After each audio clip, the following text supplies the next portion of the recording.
দেখেন গরুর পূজা কিভাবে শুরু হয় পৃথিবীতে প্রথম। মুসা আলাইহিস সালাম আল্লাহর সাথে সরাসরি কথা বলতেন। ওয়াকাল্লাম আল্লাহ মুসা তাকলিমা, সুবহানাল্লাহ পড়েন। আওয়াজ তুলে সবাই বলেন সুবহানাল্লাহ। এখন বনি ইসরাইল হচ্ছে পৃথিবীর সবচেয়ে গোয়ার জাতি। তারা বলে মুসা, তুমি যে আল্লাহর সাথে কথা বলো আমরা তো দেখি না, তুমি যে কথা বলো আমরা তো শুনি না, তো কি করতে হবে? বনি ইসরাইল বলে আমাদের মধ্য থেকে 70 জন নিয়ে যাইতে হবে তোর পারে। ওরা আয়েশা যদি কয় হয় আমরা শুনছি, তাহলে বিশ্বাস করবো। কত বড় ডাকাত দেখছেন বনি ইসরাইল। এদের যে গোয়ার জাতি নাই, এত গোয়ার তুমি করেছে মুসা আলাইহিস সালামের সাথে। তুমি যে আল্লাহর সাথে কথা বলে আমরা তো দেখি, কি করব? 70 জন আমাদের বন্ধু বান্ধব যে যদি দেখে তারা বললে ওকে আস, 70 জন নিয়ে গেল।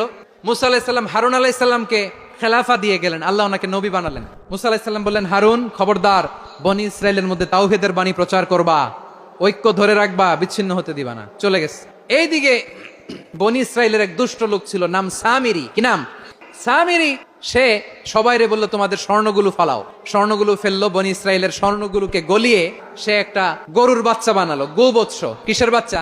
দেখেন গরুর পূজা কিভাবে শুরু হয় পৃথিবীতে প্রথম। গোবৎস পূজা, গরুর বাচ্চার পূজা কিভাবে।